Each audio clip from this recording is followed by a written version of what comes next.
2 दिनों से हो रही लगातार बारिश एक परिवार के लिए मुसीबत का सबक बन गई। बारिश के कारण कच्चा मकान गिर जाने से सगे भाई बहन की मलबे में दबकर मौत हो गई।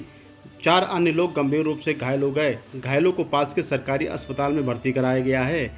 घटना तिरवा तहसील के इंदरगढ़ थाना के गोपालपुर गांव की है। यहां देर रात कच्चे मकान की छत पर धर्मपाल अपने 4 बच्चे पत्नी के साथ सो रहे थे। रविवार की सुबह 3 बजे अचानक छत गिर गई और मलबे में पूरा परिवार दब गया। गोपालपुर गांव है हसेरन ब्लॉक का, और यहाँ तमाम मकान जो कच्चे हैं उनमें से एक मकान रात को बारिश की वजह से कच्ची छत की ढह गई। 2 बच्चे एक्सपायर हो गए, उनके माता पिता एडमिट हैं। एक दिव्यांग बेटी है जो बेहाल स्थिति में यहीं आपके सामने लेटी है।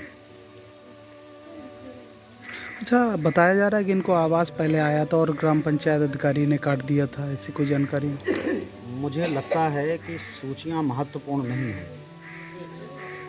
जब प्रशासन और शासन में बैठे लोग और उनके आका रोज ये दावा करते हैं कि पूरे देश में करोड़ों मकान बन गए, तो मेरे लिए सूचियों का मतलब नहीं है, भौतिक सत्यापन का मतलब है। हम और आप यहाँ आए तो क्या आपने नहीं तुरंत जान लिया कि इस आदमी का मकान पूरी तरह कच्चा है? और ये हालात तब हैं इस जनपद के जनप्रतिनिधियों के कि अभी पिछले ही वर्ष आपको याद होगा कि ललकियापुर तिरवा में एक मकान की छत गिरी थी, 2 लड़के ख़त्म हो गए थे, उनके 2 ही लड़के थे। तब हम सब ने मिलकर के, मैं ये नहीं कह रहा कि दलगत, सारे लोगों का मन ये था कि एक सर्वे कराया जाए और इस तरह की जांच की जाए कि कोई भी व्यक्ति कम से कम आज के युग में, इतने आधुनिक युग में, कम से कम कच्ची छत में तो ना रहे। तो हमारा तो मानना है सूची की बात नहीं है, इस तरह की जब भी घटनाएं हों तो जिम्मेदार लोगों पे कायदे की बात तो ये है कि मुकदमा चलना चाहिए हत्या का। ये मर्डर से भी बदतर है। इस गांव में और कई मकान कच्चे हैं, उनके लिए क्या कहना चाहेंगे आप?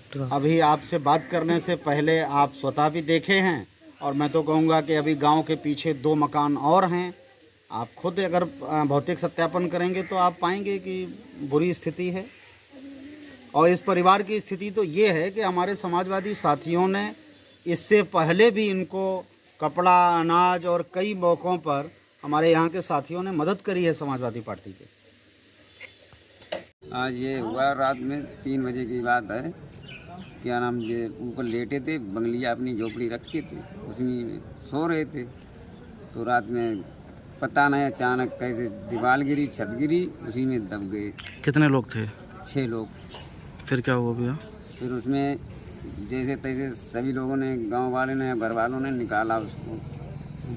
अब यही बात कि गरीब आदमी की कोई सुनवाई तो है नहीं। कितने लोगों की इसमें मौत हुई है? 2 लोगों की। फिर क्या हुआ भैया? अब यहाँ फिर क्या नाम 176 पे कॉल किया तो वो लोग आए अस्पताल, अपने हसेरन के पास अस्पताल है, वहाँ एम्बुलेंस बुला के ले गए। वहाँ से उन्हें रिफर किया, यहाँ आ गए तिरवा।